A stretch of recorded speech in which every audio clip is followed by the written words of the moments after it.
Hello friends, good morning and welcome back to my channel. কেমন আছো সবাই? আশা করি সবাই ভালো আছো ও সুস্থ আছো। এখন বাজে সকাল 6টা। ব্লগটা এখন থেকে স্টার্ট করছি তোমাদের সাথে নিয়ে।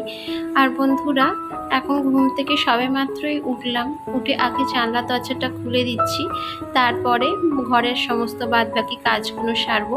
তো আই হোপ আজকের ব্লগটা তোমাদের ভালো লাগবে। আর এইদিকে আমার ছেলেও ঘুম থেকে উঠে গেছে। ও না এখন আমার সাথে সাথেই ঘুম থেকে উঠছে। আসলে রাত্রিবেলা তো একটু তাড়াতাড়ি শুয়ে পড়ে, ওই ধরো 10:30 নাগাদ রাত্রিবেলা শুয়ে পড়ে। তো তাই জন্য না এখন আমার সাথে সাথেই ও ঘুম থেকে উঠে পড়ে তাড়াতাড়ি করে। কিন্তু আমার তো শুতে বন্ধুরা সেই 12টা থেকে 12:30 তো বাজেই। কিন্তু আমাকে তো তাড়াতাড়ি উঠতেই হবে, কারণ সকাল সকাল ছেলের স্কুল থাকে।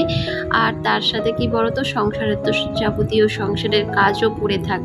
আর দেরি করে তো ঘুম থেকে উঠলে না সব কাজে লেট, প্লাস ছেলের তো স্কুল এখন সকাল থেকে, তো তাই ভীষণ অসুবিধা হয়ে যায় দেরি হয়ে গেলে। আর এইখানে আমার ছেলে দাঁড়িয়ে দাঁড়িয়ে কি দেখছে বলো তো? তো সকালবেলা নামটা করা উচিত না। এই যে দেখো কত বজরংবলী এসছে আজকে সকাল সকাল আমাদের বাড়িতে। ওই যে দেখছো টিনের চালে, তো টিনের চালে সব বসে রয়েছে আর একটা একটা করে না মানে আগিয়ে আসছে, কারণ আমার ছেলে এখানে ডাকছে ওদের মানে খাবার দেওয়ার জন্য, মানে বিস্কিট দেওয়ার জন্য। আর এদিকে আমার বড়ও রয়েছে, তো বরকে আর দেখালাম না, কারণ ওর না ভীষণ বিরক্তি লাগে ক্যামেরার সামনে আসতে। তো যাই হোক, দেখো ছোট বড় কত ধরনের বজরংবলী। তো এদের না সব ছোট ছোট একটা করে বাচ্চাও রয়েছে সাথে। আর এই যে দেখো আমার বর এখন বিস্কিট দিচ্ছে আর কেমন করে খাচ্ছে দেখো।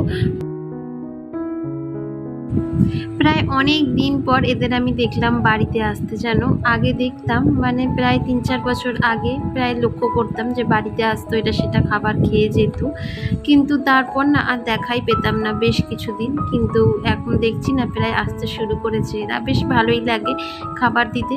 আর এরা কোথায় বা যাবে বলো, আমরা ছাড়া এদের কেই বা আছে?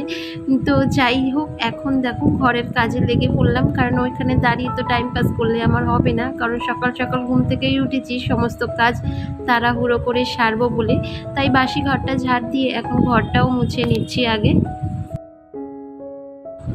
আর আজকের বন্ধুরা আমার ছেলের স্কুল কিন্তু ছুটি। ও তাড়াহুড়ো করে উঠেছে ঠিকই, কিন্তু ওর আজকের স্কুলটা ছুটি। আর আমার ওকে বলাও হয়নি কী কারণে ছুটি, সেটাও চলো তোমাদেরও বলে দিই। কারণ আজকের হচ্ছে বুদ্ধ পূর্ণিমা, তো সেই কারণেই আজকের স্কুল ছুটি। আর আমি আজকের ভেবেই নিয়েছিলাম যে তাড়াতাড়ি ঘুম থেকে উঠে সমস্ত বাসি কাজ সেরে স্নান করে ঠাকুরকে মানে পুজোটা দেবো আগে।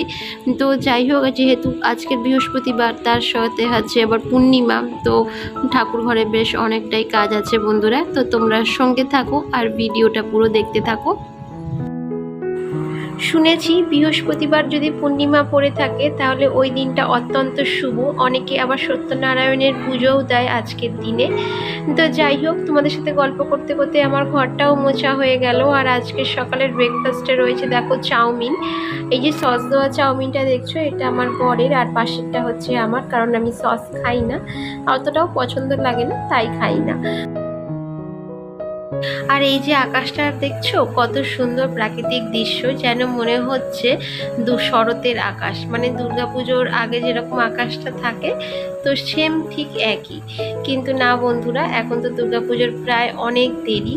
তো যাই হোক, এখন এসেছি ছাদে কাপড় মেলতে, কারণ সকালে যে কাপড়গুলো ভিজিয়েছিলাম সেগুলো তো কাচা ধোয়া হয়নি।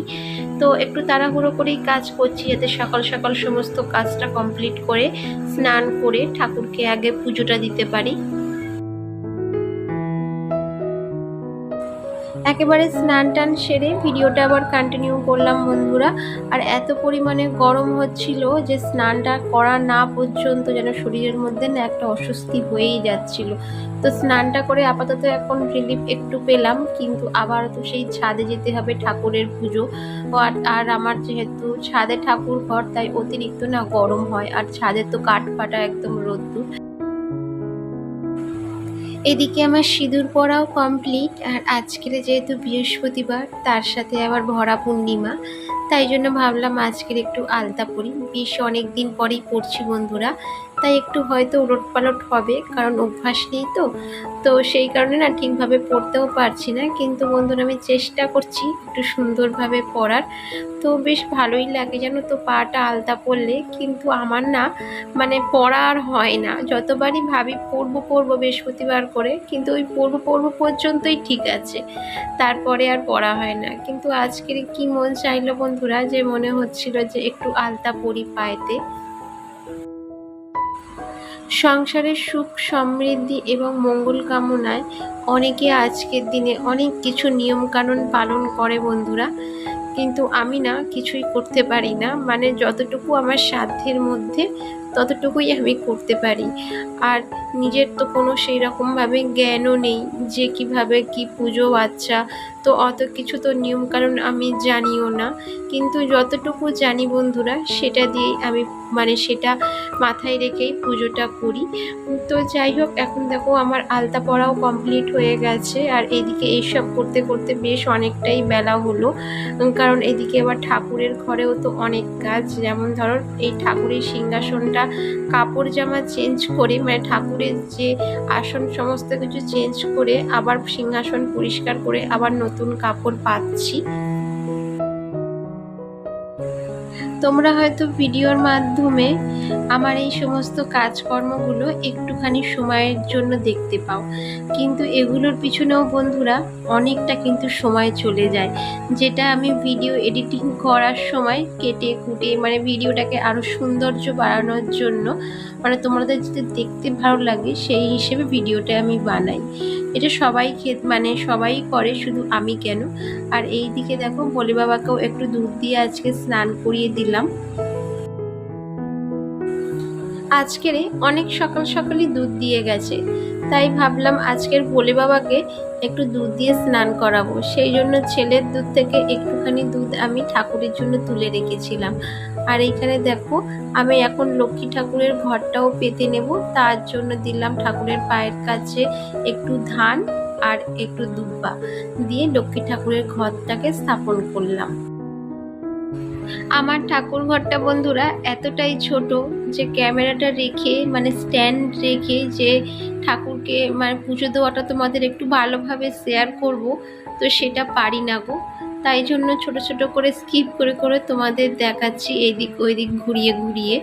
তো প্লিজ তোমরা কিছু মনে করো না, আর আমার ভিডিওটা তোমরা কন্টিনিউ করো। সর্বদেবতার পুজোর আগে প্রথমে গণেশ ঠাকুরের পুজো করতে হয়। এটা না বন্ধুরা আমি কিন্তু আগে জানতাম না, মানে বিয়ের পরও কিন্তু আমি এটা জানতাম না। কিন্তু একটা দিদিভাইয়ের ব্লগ দেখতে দেখতে ইউটিউবে, তো তার কাছ থেকেই আমার শেখা। আর সেই থেকেই না গণেশ ঠাকুরের পুজো আমি আগে করি, তারপরে সর্বদেবতার পুজো করি। তো এখানে দেখো আমার ঠাকুরকে ফুল দিয়ে সাজানো হয়ে গেল, এখন প্রদীপ আর ধূপকাঠিটাও জ্বালিয়ে নিচ্ছি। আর আজকের না বন্ধুরা প্রদীপটা আমার ধোয়া হয়নি, কারণ বেশ অনেকটাই তেল ছিল, তো সেই কারণে না প্রদীপটা আজকে ধুতে পারিনি। আর এখানে দেখো জল সংকটায় জল দিয়ে ঠাকুরের কাছে রেখে দিলাম। আর ফুল দিয়ে সাজিয়ে আমার ঠাকুরগুলোকে কেমন লাগছে অবশ্যই একটু কমেন্ট করে জানিও। আর চলো এখন তাড়াহুড়ো করে ঠাকুরকে পুজোটাও দিয়ে নিই, কিন্তু বেশ অনেকটা বেলা হয়ে গেছে, আর প্রায় 1 ঘন্টার ওপর কিন্তু আমার ঠাকুর ঘরে কেটেই গেল। তো চলো আজকের না একটু লাড্ডু এনেছিলাম, তো লাড্ডু দিয়েই ঠাকুরকে পুজো দেব, যেহেতু আজকের পূর্ণিমা আর তার সাথে সত্যনারায়ণের পুজোও আছে। পুজো তো করতে পারলাম না, সামান্য একটু লাড্ডু এনে ঠাকুরকে পুজো দিলাম। আর এখন দেখো পাঁচালিটাও পরে নিচ্ছি। বন্ধুরা আমার ভিডিও যদি তোমাদের কোনো অংশে একটুও ভালো লেগে থাকে তো প্লিজ একটা লাইক করে সাবস্ক্রাইব করে আমার পাশে থেকো। আর এই যে দেখো আমার ঠাকুরকে পুজো দেওয়াটা একদম কমপ্লিট হয়ে গেছে। এবার আমি নিচে যাব, আর এখানে একটু ধুনো জ্বালিয়েছি, তো সেটা তোমাদের দেখানো হয়নি কারণ ভীষণ না চোখ জ্বালা করছিল সেই কারণে। আর নিচে এসে একটু মসুর ডালও আমি সিদ্ধ করে নিয়েছি, আর মসুর ডালটা না সিদ্ধ হয়েও গেছে, এর থেকে বেশি আর সিদ্ধ করব না, এবার একটু নামিয়েই নিই। আর মসুর ডাল মুগ ডাল বেশি সিদ্ধ করলে না সেটা ভালোও লাগে না। ধরো হালকা সিদ্ধ করে মানে একটু সামান্য দানা দানা থাকলে তো সেটার টেস্টটা অন্যরকম লাগে। আর একেবারে যদি গলিয়ে সেটাকে মানে সিদ্ধ করিস তাহলে সেটার টেস্টটা না অন্যরকম লাগে।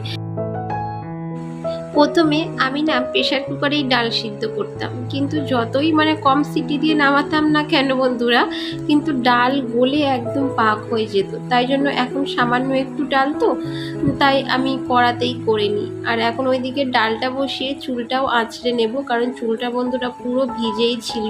তো এই কাজ সেই কাজ করতে করতে অর্ধেক শুকনোও হয়ে গেছে, দেখতেই পাচ্ছ। আর সেই রকমভাবে চুলের যত্ন, স্কিনের যত্ন তো নেওয়াই হয় না। এই সামান্য একটু নারকোল তেল মাখি শ্যাম্পু দেওয়ার আগে, কিন্তু দুদিন হলো তাও মাখা হচ্ছে না। তো যাই হোক, এখন দেখো চুলটাও আঁচড়ে নিলাম। আর ওইদিকে আমার ছেলেও আমার সাথে ঘুরঘুর করছে, কারণ বন্ধুরা অনেকটা বেলা হয়েছে তো, তাই ওর খিদেও পেয়ে গেছে। ওইদিকে আমি ডাল ভাত দুটোই মানে বসিয়েছি। আর এখন ঘড়ির কাঁটায় বাজে ওই দুপুর 12:30 নাগাদ। তো আজকে সেরকম কিছু রান্না করিনি বন্ধুরা, ওই মসুর ডাল করেছি, ভাতে আলু সিদ্ধ দিয়েছি আর একটা ডিম সিদ্ধ দিয়েছি। ব্যাস এই হচ্ছে আজকের আমাদের দুপুরের লাঞ্চ। তো তাড়াহুড়ো করে কেন করলাম বলো তো এটা, নাহলে আমার ছেলে তো অনেকক্ষণ সেই সকালে খেয়েছে, আর আমি ওইদিকে যেহেতু পুজোর ঘরে কাজ করছিলাম, তাই অনেকটা বেলা হয়ে যাওয়ার কারণে আমি বেশি কিছু রান্না করতে পারলাম না। তো চলো আজকের ভিডিওটা এখানেই শেষ করলাম, দেখা হচ্ছে নেক্সট ব্লগ।